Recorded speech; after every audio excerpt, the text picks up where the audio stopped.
편 50편 7절부터 15절까지 말씀입니다.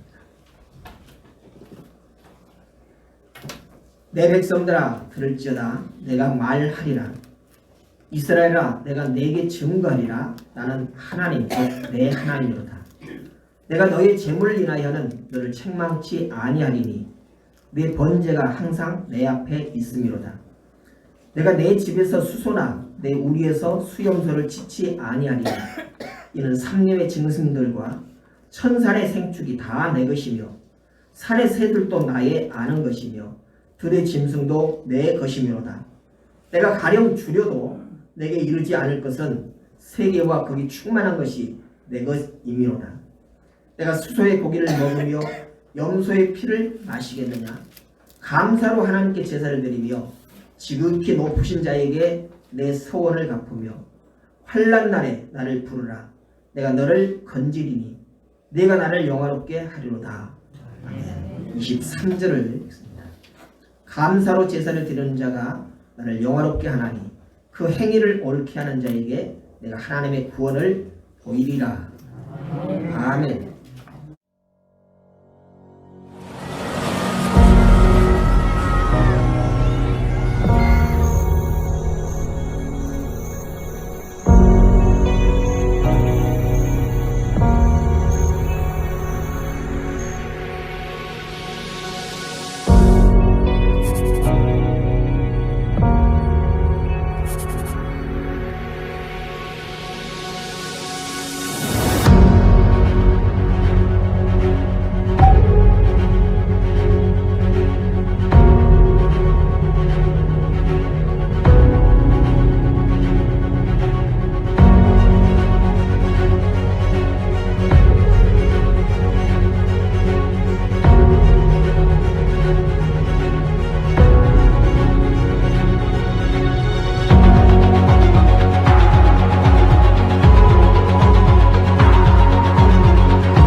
우리는 늘 살아가면서 하나님께서 우리에게 공급해 주시는 것, 우리를 위해서 도우시는 것 여러 가지가 많이 있습니다. 그럼에도 불구하고 우리는 그런 것들이 마치 당연한 것처럼 그렇게 여기며 살아왔던 것.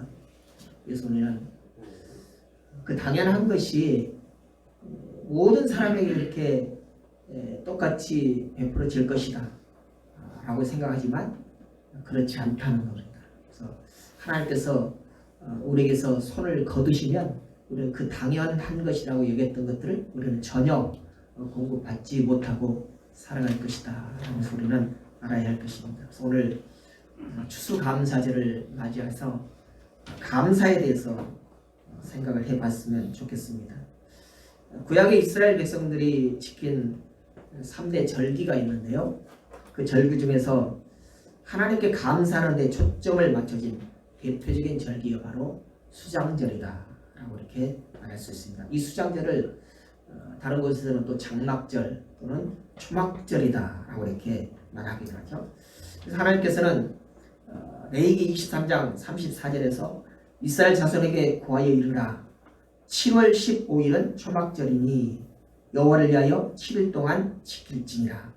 또 출애굽기 23장 16절에서는 수장절을 지키라 이는 내가 수고하여 이룬 것을 연종의 밭에서부터 거두어 저장함이니라 라고 이렇게 이스라엘 백성들에게 초막절 수장절 이것을 지키라 라고 이렇게 명령을 하고 있습니다. 그런데 이스라엘 백성들에게 있어서 이 수장절은 단순히 한 해 동안 지은 농사의 결실을 감사하기만 하는 그런 절기가 아니었습니다. 여기에는 이스라엘 민족을 해방시키고 또 구원하신 하나님의 은혜를 기억하고 감사하는 일이 빠져서는 안 된다는 것입니다. 그래서 추수감사절의 의미는 이와 같이 수장절과 깊은 연관이 있다는 것이죠. 여기에 더불어서 영국의 청교도들이 미지의 땅 아메리카 대륙에 도착을 해서 첫 농사를 짓고 그 열매를 하나님께 드린 것이 추수감사절의 직접적인 유래가 되었습니다. 이 같은 감사의 축제를 하나님께 올려야 할 이유가 바로 우리에게도 충분히 있다는 것이죠. 그래서 우리는 농사하지 않는데 무슨 추수감사절이냐라고 이렇게 반문을 할 수 있습니다만은 그 의미가 우리 삶의 모든 것들을 다 주장하고 또 우리의 모든 삶에 필요한 것들을 다 공급해 주시는 분이 바로 하나님이시다라고 하는 것을 우리가 인식하고 또 믿기 때문에 하나님께서 명령하신 이 수장절 또는 이 초막절을 우리가 추수감사절로 알고 지키게 된다라고 하십니다. 그래서 우리는 1년 동안 거두어들인 결실은 이 땅에서 살아온 하루하루의 생활 자체가 바로 우리의 열매이고 우리의 일용할 양식이기 때문이다. 그래서 넉넉하게 살았던 가난하게 살았던 또는 힘들게 살았던 별 어려움 없이 살았던 한 해를 잘 지키게 하신 것 하나님께 감사해야 한다는 것입니다. 이 감사의 기준은 소유의 많고 적음 또는 생활의 어려움이나 편안함이 아닙니다. 그래서 우리가 좀 힘들게 산다 할지라도 내가 몹시 살고 또 잘 먹지 못하고 산다 해서 감사의 조건이 없는 것은 아니다라는 것입니다. 오늘 시편 50편은 아삽이 지은 시입니다. 그래서 이스라엘 백성들을 향하여서 이 시를 지으면서 이스라엘 백성들이 오늘 살아 우리의 마음과 어쩌면 그렇게 비슷했을지도 몰라요. 그러니까 하나님께서 우리에게 베푸신 것이 없다. 우리가 과연 하나님의 공부하시는 무엇으로 먹고 사느냐라고 이렇게 생각하면서 불평과 불만이 있었다는 거죠. 그래서 그들은 하나님의 택하신 백성임에도 불구하고 하나님의 뜻을 어기면서 하나님의 말씀을 지키지 않으면서 살아가는 그런 모습을 보면서 이 아삽이 이 백성들을 향하여서 책망하고 꾸짖는 그런 내용들이 있는 것입니다. 그래서 이 말씀에는 우리는 생명력을 잃어버리고 또 형식적인 신앙생활이 얼마나 무익하고 무가치한 것인가를 우리는 발견할 수가 있습니다. 그리고 그런 신앙생활을 하나님께서는 얼마나 싫어하시는지도 우리는 발견해야 될 것입니다. 그래서 우리가 마치 시계추처럼 그저 주일이니까 교회에 나와서 예배 형식을 따라서 지키는 것 이것을 하나님께서는 기뻐하시는 것이 아니라 지금 싫어하신다라고 이렇게 말하고 있어요. 그래서 우리는 지금 늘 이런 일상에 따라서 정해진 순서에 따라서 예배 드리면 다다라고 이렇게 생각하는데 그러나 하나님께서는 그것을 별로 기뻐하시지 않으실 수 있다라고 해서 우리는 오늘 말씀을 통해서 깊이 다시 한번 생각을 해야 될 것입니다. 이스라엘 백성들이 이 말씀 속에 두 가지 큰 잘못을 하고 있다라고 해서 지적을 하고 있는데 그 첫째 것은 바로 모든 것이 다 하나님의 것인데 그것을 깨닫지 못한다는 것입니다. 그리고 두 번째는 하나님이 원하시는 것이 무엇인지를 깨닫지 못한다는 것입니다. 그래서 이 두 가지 지적에 대해서 우리 삶에 또 우리의 모습을 비춰보면서 거울 삼아서 과연 우리는 당시에 아삽이 지은 시 시대에 이스라엘 백성들의 모습과 내 모습이 얼마나 다른가? 나는 과연 하나님 앞에 하나님께서 내게 원하시는 것을 내가 제대로 알고 지켜드리는 것인지, 아니면 또 오늘 하나님의 것을 하나님의 것으로 알고 살아가고 있는지에 대해서 한번 내 모습을 바라볼 수 있는 그런 시간이 되기를 원합니다. 그래서 오늘 시편 50편 10절 10절에서 12절을 보니까 이는 산림의 짐승들과 천산의 생축이 다 내 것이며 산의 새들도 나의 아는 것이며 들의 짐승도 내 것이로다. 내가 가령 줄여도 내게 이르지 않을 것은 세계와 거기 충만한 것이 내 것이미로다 라고 이렇게 말하고 있습니다. 아마도 이렇게 그 시를 적은 아삽의 마음은 아마도 이랬을 거예요. 이스라엘 백성들이 내가 힘들어서 이렇게 모은 것을 하나님께 드리는 것, 마치 내가 의로워서 내가 하나님을 도와드리는 것처럼 이렇게 생각을 했다는 것입니다. 그러니까 내가 내 힘으로 내 능력으로 벌어온 이 곡식들을 하나님께 드리지 않으면 아마도 하나님께서는 줄이실 거야. 내가 드리지 않으면 하나님께서는 배고프실 거야 라고 이렇게 생각하면서 그냥 의무적으로 드리는 그런 삶을 살았기 때문에 이 아삽이 그런 모습을 지적을 하지 않았는가라고 생각합니다. 오늘 우리도 그런 생각을 가지고 하나님의 봉헌하지 않는가, 이런 것들을 돌아봐야 한다는 것입니다. 그래서 이스라엘 백성이 자기 것으로 생각하는 것들이 실상은 다 하나님의 것이다 라고 하는 것을 말씀하고 있고, 또 이스라엘 백성들이 그 사실을 깨닫지 못하고 모든 것이 다 자기 것이라고 착각하는 것에 대해서 오늘 지적을 하는 것을 살펴보면서 오늘 우리의 삶은, 또 우리의 삶의 자세는 그런 모습을 띠고 있지 않는가 살피면서 올바른 신앙인의 삶을 다시 한번 정립할 수 있기를 바랍니다. 첫 번째로, 왜 모든 것이 다 하나님의 것이라고 말씀하시는가? 그것은 바로 하나님께서 만물을 창조하셨기 때문입니다. 그리고 하나님께서 모든 것을 다 공급하시기 때문이고, 그래서 하나님께서 거두어 들이시면 누구라도 내어 놓을 수밖에 없는 그런 처지에 있기 때문에 다 하나님의 것이라고 말하고 있습니다. 이에 대해서 우리가 알고 있는 욥이라고 하는 사람은 이렇게 말했어요. 사람은 누구나 알몸으로 났으니 죽을 때는 무엇을 내가 모은 것을 가지고 가는 것이 아니라 온 그대로 알몸으로 간다 라고 이렇게 말했어요. 그리고 또한 수신이도 하나님이시고 거두시는 이도 하나님이라고 이렇게 고백을 했다는 것입니다. 이 고백이 바로 우리의 고백이 되어야 한다는 것이죠. 남의 것을 훔치거나 빼앗는 것을 도적질이라고 합니다. 그런데 성경은 하나님의 것을 자기 것인 양 착각하고 있는 그것도 도적질이라고 말하고 있어요. 그래서 말라기서 3장에 보면 이런 생각을 가지고 사는 사람들에게 하나님께서는 이런 결과를 내게 하시겠다는 것입니다. 그래서 어떤 결과를 보니까 포도나무가 열매도 익기 전에 떨어져 버리고, 또 토지소산을 메뚜기가 다 먹어서 열매가 맺히기도 전에 전부 다 녹아버리는 그런 일들, 이런 일들이 일어나게 되는데 왜 그런 일이 일어나겠느냐라고 이렇게 사람들이 질문을 하면 하나님께서 이렇게 말씀하신다는 거죠. 너희가 온전한 11조를 하지 않기 때문이다. 온전한 11조는 내 것 중에서 10분의 1을 떼어서 드리는 것이 아니라 모든 것이 다 하나님의 것인데, 그 다 하나님의 것 중에서 열로 나눠서 9은 내가 가지고 하나만 하나님께로 돌려드리는 것, 이것을 11조라고 한다. 근데 그것을 온전하게 드리지 못하기 때문에 포도나무가 열매를 익기도 전에 떨어져 버리고, 또 토지소산에서 메뚜기가 그 열매가 익기도 전에 전부 다 빨아먹어 버리니까 빈쭉정이만 남게 되는 그런 결론을 맞게 된다는 것입니다. 그러니까 얼마나 이런 결론을 얻는다라고 하는 것은 바로 농사 짓는 입장에서 보면 참으로 기절초풍할 일 아닙니까? 요즘에는 하도 농사가 잘 되어서 일부러 갈아엎기도 합니다만 이거는 전혀 다른 거예요. 너무나 많아서 값이 떨어지니까 갈아엎는 것이 아니라 거두기도 전에 열매가 하나도 얻을 수가 없는 그런 형편이 되어버린다는 것입니다. 그래서 하나님의 것을 자기 것으로 착각하고 함부로 사용하기 때문에 메뚜기가 달려들고 포도나무가 열매도 맺히기 전에 말라버리는 그런 일이 생기게 된다는 것입니다. 그러므로 우리는 천지에 있는 것은 다 주의 것이라고 하는 그런 인식을 가지고 철저한 신앙 고백이 있어야 될 것입니다.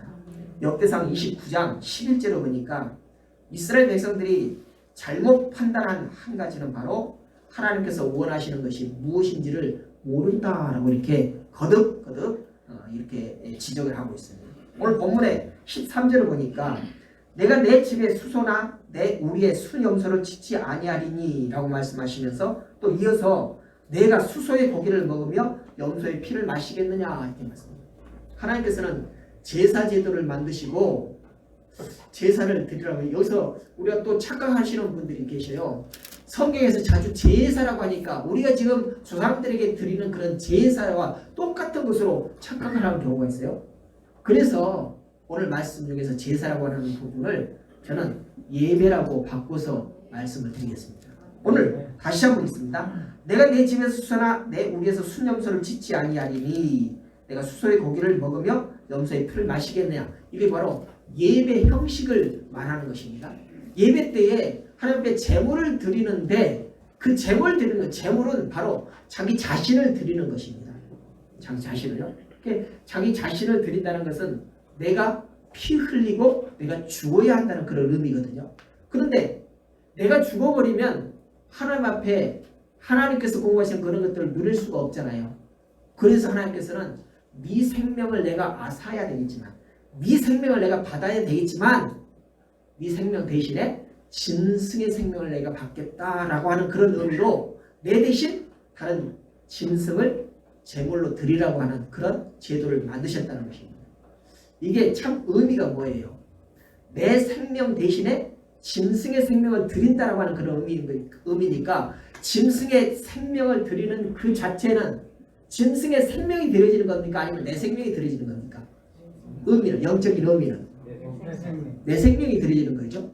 그런데 계속 드리다 보니까 그것이 착각이 돼요. 내가 드려지는 것이 아니라 짐승이 드립니다. 짐승을 많이 드리면 많이 드리는 것처럼 그렇게 여겨지는 것입니다. 그러나 오늘 하나님께서는 그런 것들을 별로 즐겨하지 않으신다는 거예요. 왜요? 실제적인 피는 드려지고 고기는 드려지지만 그 속에 뭐가 없어요? 나라고 하는 내 생명이 드려진다고 해서 마음이 없다는 것입니다. 그냥 형식적으로 고기 드리고 피 뿌리고 그런 일들은 아주 잘해요. 잘해.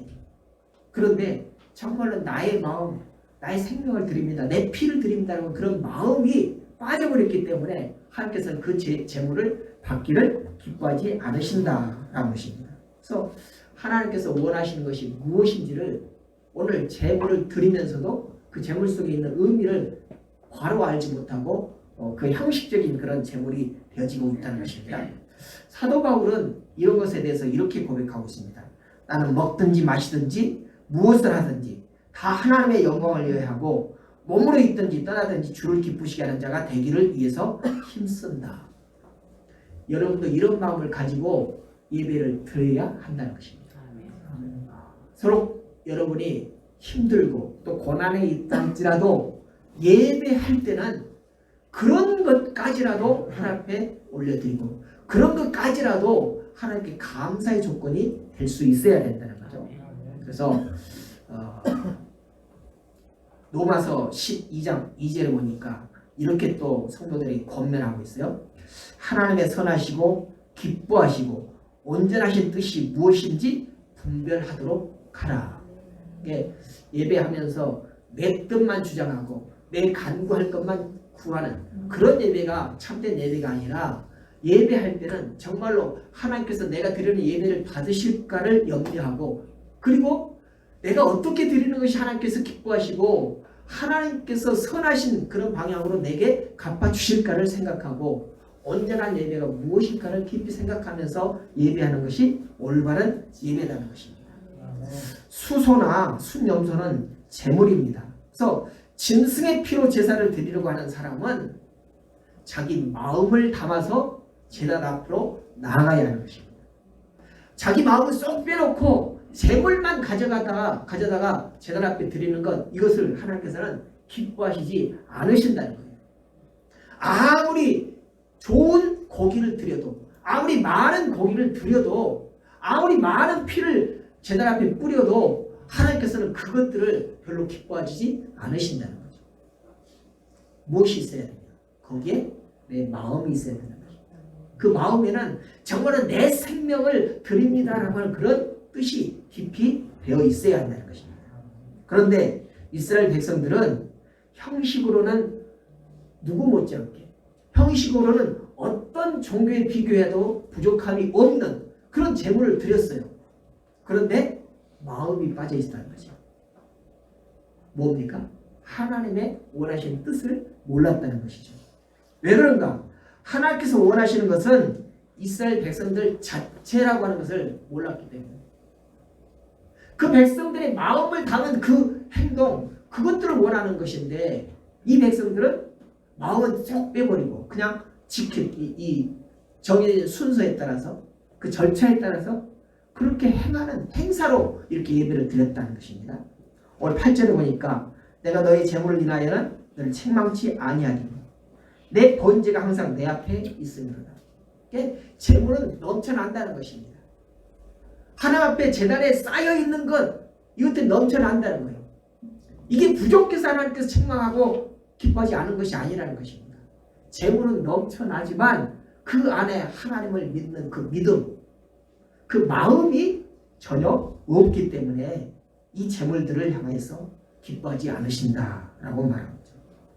이스라엘 백성들이 항상 하나님께 드린 번제는 자신을 불태워 드린다는 그런 의미 있는 그런 희생 제사가 바로 번제입니다. 근데 그들은 짐승을 희생시키고 불태울 뿐 자기 자신을 희생하거나 자기 마음을 불태우는 것은 전혀 들어가 있지 않다는 것입니다. 그 하나님께서는 이사야 1장 13절 14절에 이렇게 말씀합니다. 헛된 재물을 다시는 가져오지 말라. 분향은 나의 가증이 여기는 바요. 월삭과 안식일과 대회로 모이는 것도 그러하니 성회와 아울러 악을 행하는 것을 내가 견디지 못하겠노라. 내 마음이 너희의 월삭과 정한 설뒤를 싫어하나니 그것이 내게 무거운 짐이라. 내가 지기에는 곤비하였느니라. 마태복음 11장 28절 31절을 보니까 너희들이 가지고 있는 짐을 내게 가져오라고 말씀하잖아요. 그래서 내가 가지고 있는 그 십자가와 바꾸어지라라고 이렇게 말씀해요. 그러면서 내가 주는 십자가의 짐은 가볍다라고 말씀하십니다. 너희들의 무거운 짐을 내게 맡기고 내가 주는 가벼운 짐을 너희가 지라라고 이렇게 말씀해요. 그런데 오늘 이사야에서 보니까 백성들이 가지고 온 그 짐이 내게 너무 버겁다라고 이렇게 말씀하세요. 버겁다라고. 배치되잖아요. 마태복음 말씀과. 왜? 그 짐에 백성들의 마음이 들어가 있는 것이 아니라 빠져 있다는 것입니다. 백성들의 신앙이 빠져 있다는 것이죠. 그런데 형식적으로 드리는 그런 것 때문에 너무나도 무겁고 지기 싫다라고 그렇게 하나님께서 당신의 마음을 우리에게 보이고 있는 것입니다. 제사의 기본은, 예배의 기본은 하나님께 감사와 예배를 드리는 것입니다. 그래서 하나님께서 싫어하시는 행위, 이런 것들은 아무리 여러 번, 아무리 많이 드려봐야 헛것이다는 것이죠. 의미가 없다는 것입니다. 하나님께서 원하시지 않는 것들은 오히려 악이다라고 이렇게 성경은 말하고 있어요. 그러니까 하나님께서 원하시지 않는 것은 아무리 반복해도 소용이 없다는 것입니다.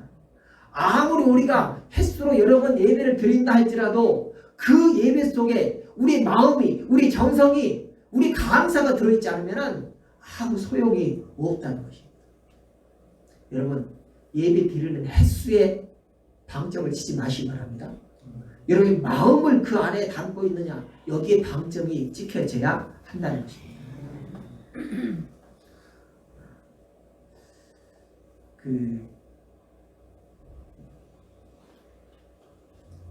우리가 하나님께서 원하시는 것, 이것은 바로 우리 자신이다라는 것을 우리는 분명히 깨달아야 할 것입니다. 그래서 하나님의 관심사가 무엇인가?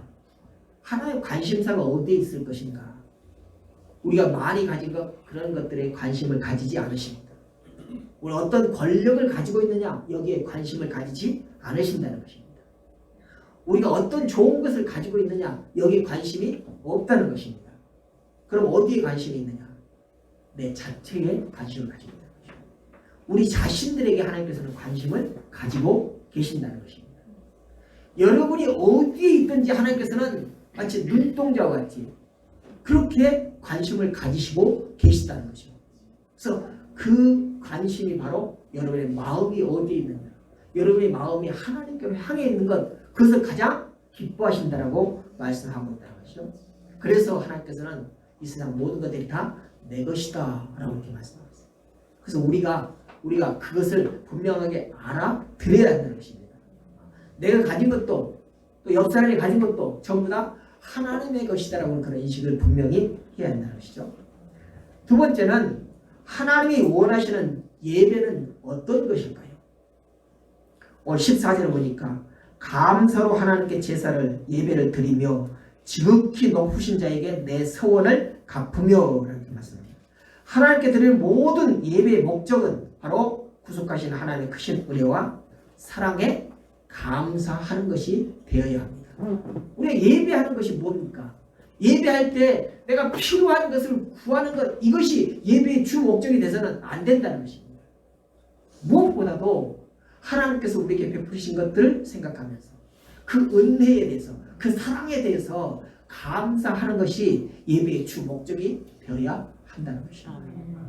여러분, 예배할 때 첫 번째로 여러분이 해야 될 것은 바로 하나님의 감사를 드립니다. 다 같이 한번 따라서 해봅니다. 하나님, 감사합니다. 여러분이 예물을 봉헌할 때 여러 가지 제목들을 적을 때도 있지만은 그저 감사한다라고 하는데 뭐라고 그래요? 범사에 감사한다는 거예요. 모든 것이 다 감사하다는 거죠. 이것저것 따져보니 전부 다 감사하다는 것이 바로 그 범사에 감사한다는 것입니다. 그래서 이 범사에 감사한다는 것은 따져보니까 하나님께서 내게 베푸신 것이 없어서 그냥 형식적으로 감사하는 그런 감사가 범사의 감사가 아닙니다. 따져보니까 감사하지 않을 것이 아무것도 없어서 모든 것이 다 감사하는 것이 바로 범사의 감사라는 것입니다.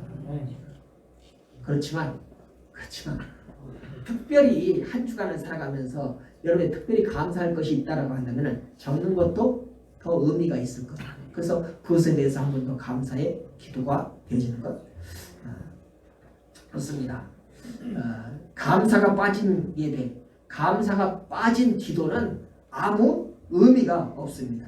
그래서 이 말씀에서 우리가 올바른 예배의 원리를 찾을 수가 있습니다. 다시 말해서 예배는 감사로 드려야 한다는 것입니다. 그러니까 감사는 하나님께 드리는 모든 예배의 핵심인 것입니다. 그리고 주제인 것입니다. 이것은 서원을 갚는 것입니다. 그래서 하나님과의 약속을 지키는 것입니다. 시편 15편 4절에서는 이렇게 말씀합니다.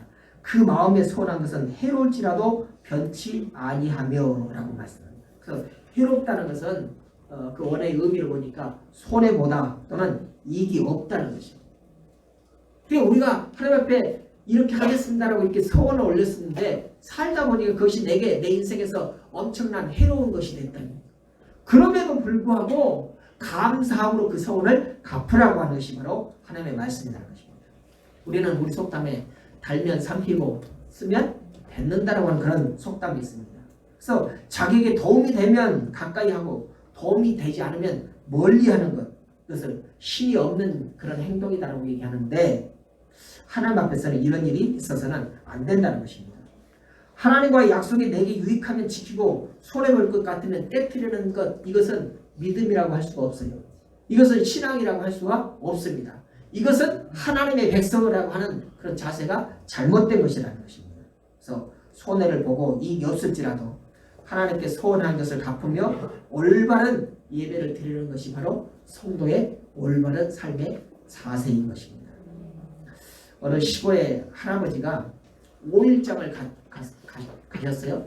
그리고는 큰맘 먹고 삼겹살을 한 개 여권을 끊었습니다. 그리고 비닐봉지에서 들고 털레털레 오는데 마을 오기에서 들개가 나타나가지고 그것을 낼름 훔쳐가지고 도망갔어요. 그러면 뭐라고 하겠습니까, 여러분 같으면? 에?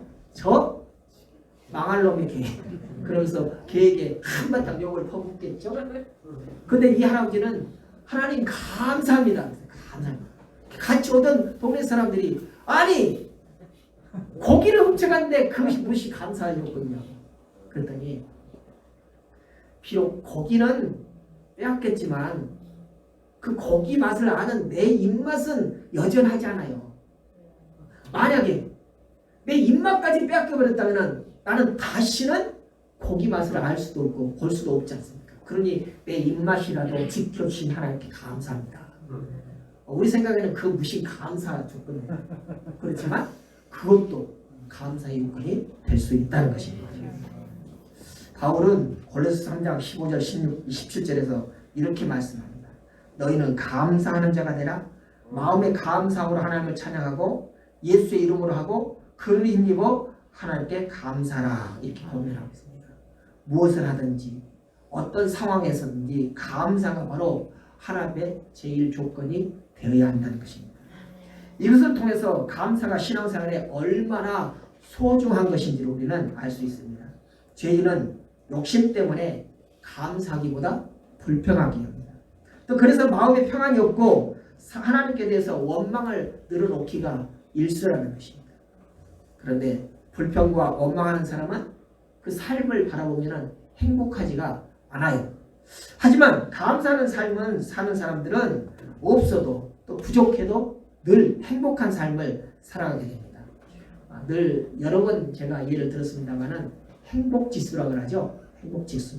그래서 그 행복지수를 따져봤더니 저기 아프리카의 우간다 여기가 되게 높대요. 나이지리아 이런 데가 행복지수가 엄청나게 높대요. 그 반면에 잘 사는 나라, 특별히 우리나라는 아주 낮은 그런 행복지수를 가지고 있어요. 우리가 상당히 부강한 나라지 않습니까? 우리 이제 물론 그 G7에는 아직 들어가지 못했지만 10위권 안에 경제력을 가지고 있는 그런 나라입니다. 그런데 행복지수를 따져보니까 아주 밑바닥이에요. 밑바닥. 그리고 그것에 의해서 자기 생을 포기하는 그런 일들이 아주 높아요. 얼마나 비교가 됩니까? 우리 생각에는 경제력이 높고 잘 사는 그런 나라가 행복지수가 높고 사살률이 낮을 것 같은데 좀 반대라는 얘기입니다. 그만큼 마음의 욕심이 삶을 행복하지 못하게 한다라는 그런 결론을 내겠죠.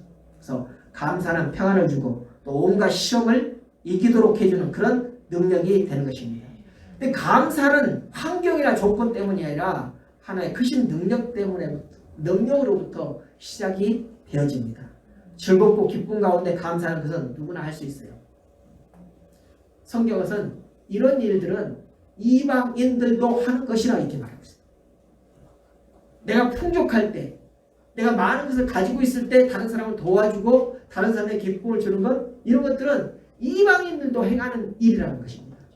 하나님의 백성들은 이런 일반적인 차원이 아니라 좀 부족해도 내가 가진 거 없다 할지라도 절제해서 다른 사람을 돕고 다른 사람을 기쁘게 해주는 것, 이것이 바로 하나님께서 주시는 그런 크신 능력에서부터 시작이 되어지는 것이다 라고 말씀하고 있다는 것입니다. 그래서 감사할 수 없는 형편에서도 감사하는 것이 참된 성도의 바른 모습입니다. 성도 여러분, 감사는 받는 것에서가 아니라 은혜를 깨닫는 것에부터 시작이 되는 것입니다. 하나님께서 내게 주시는 은혜가 풍성하다, 나는 그 은혜 때문에 살고 있다라고 하는 것을 인식할 때 우리는 감사할 수 있다라고 하는 것입니다.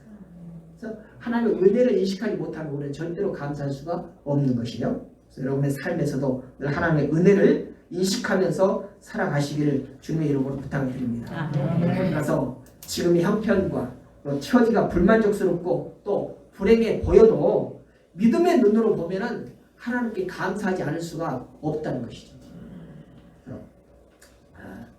제가 이렇게 얼굴이 반이 이렇게 마비가 돼서 병원에 가보니까요. 나는 처음에 깜짝 놀랐어요. 이쪽에 그 신경과에 가서 보니까 여기서는 별로 그 심각하게 생각하지 않아요. 근데 한방에 가니까 한방 의사가 야 이거는 6단계로 나누는데 4단계까지 왔다는 거죠. 심각하게 얘기를 해요. 그래서 저도 놀랬지만 우리 아내가 깜짝 놀랐어요. 심장이 막 두근두근두근 나보다 더 놀래가지고 그런데 입원을 해서 내 입으로 들어오는 사람들을 보니까 나보다 더 심각해요. 저는 그래도 눈이 이렇게 가심치레라도 이렇게 대지는데 그 사람들은 밤새도록 이렇게 동그래가지고 눈이 안 감겨요. 그러니까 꺼지를 입다 붙여가지고 억지로 안 보이게끔 하는 거예요. 그렇게 왔어요. 또 입도 심하게 돌아요. 특별히 진찰실에서 어떤 여자분은 대성 통곡을 해요. 남자들은 그렇게 막 울고 불고는 안 하는데 여자들은 얼굴이 생명이잖아요. 얼굴이 돌아가 버리시니까 얼마나 기가 막히겠습니까? 그래서 그런 중에도 밤에 마비가 된 중에서도 나보다 더 심각한 사람들이 많구나. 나는 좀 괜찮구나라고 이렇게 생각이 들면서 얼마나 감사했는지. 이와 같이 어려운 상황 속에서도 분명히 감사할 조건들이 많이 있다는 것입니다. 그래서 우리는 그것을 찾으려고 노력해야 돼요. 어려운 형편 속에서도 고난 속에서도 환난 속에서도 내가 하나님 앞에 감사할 조건이 무엇인가? 또 이런 예도 들었습니다. 아이슈비츠 그 감옥에서 모든 사람들이 캄캄한 일이 독실에서 이렇게 좌절하며 소망이 없는 그런 삶을 살고 있는데 어느 독실에 쥐구멍이 있잖아요. 쥐구멍이 뚫려가지고 가늘게 햇빛이 들어오는데 그것이 소망이 되면서 운동장에서 병 쪼가리를 하나 주어가지고 그것을 열심히 갈아가지고 면도를 했다는 거예요. 다른 사람은 처음부터 이제는 우린 죽었구나 라고 생각하는데 그 볕을 바라본 사람은 소망을 생각하게 됐다는 것입니다. 그와 같이 우리는 그런 암울한 삶 속에서도 찾을 수 있을 그런 은혜의 조건, 감사의 조건, 그것이 바로 우리 믿음의 사람들에게 있어서는 너무나도 중요한 그런 요건이라는 것입니다. 그것을 찾아야 된다는 것입니다. 하나님께서 내게 무엇을 주셨는가, 어떤 은혜를 주셨는가, 그걸 찾는 것이 우리에게는 더욱더 중요하다는 것입니다. 우리에게는 정말로 어려운 형편과 험난한 삶 속에서도 분명히 하나님께서는 우리에게 은혜의 그런 조건들을 주셨다는 것, 감사의 조건들을 주셨다는 것을 늘 잊지 않기를 바랍니다. 가끔 주일 예배 때 보면은 날씨가 궂은 날이 있어요. 그죠? 비가 엄청나게 온다거나 바람이 막 세차게 불면서 온다거나 또는 겨울에 눈이 엄청나게 많이 쌓인다거나 이럴 때 여러분들도 그렇지만 목사는 오늘 너무나 성도들이 많이 빠질까? 이런 염려가 있을 수 있어요. 그런데 그럴 때 이런 감사의 기도를 드립니다. 하나님, 많은 날들 중에서 특별히 이런 어려운 날씨를 주신 것, 이런 날이 비일비재한 것이 아니라 특별히 1년에 한두 번만 주신 것, 이거 감사합니다. 이런 감사가 우리에게는 늘 있어야 된다는 것입니다. 그래서 늘 변함없으시고 우리에게 좋은 것을 주시기를 기뻐하시는 하나님을 확실히 믿으며 고백하는 나와 여러분 될 수 있기를 주님의 이름으로 부탁을 드립니다. 아멘. 세 번째, 그러면 이런 손해를 보고 이익이 없을지라도 감사의 예배를 드리면 그리고 소원할 것을 갚는 사람들에게 하나님께서는 그냥 그러려니 하고 계실까? 아니면 우리에게 더 바라지 않는 그런 것까지라도 주시는 복이 있을까? 오늘 15절에 보니까 환난 날에 나를 부르라 내가 너를 건지리니 네가 나를 영화롭게 하리로다 이렇게 말씀합니다. 여러분 이 말씀 암송 많이 하시죠? 어려울 때마다 하나님께서 나를 부르라고 했다. 그러면 하나님께서 내가 영화롭게 되리라고 말씀하십니다.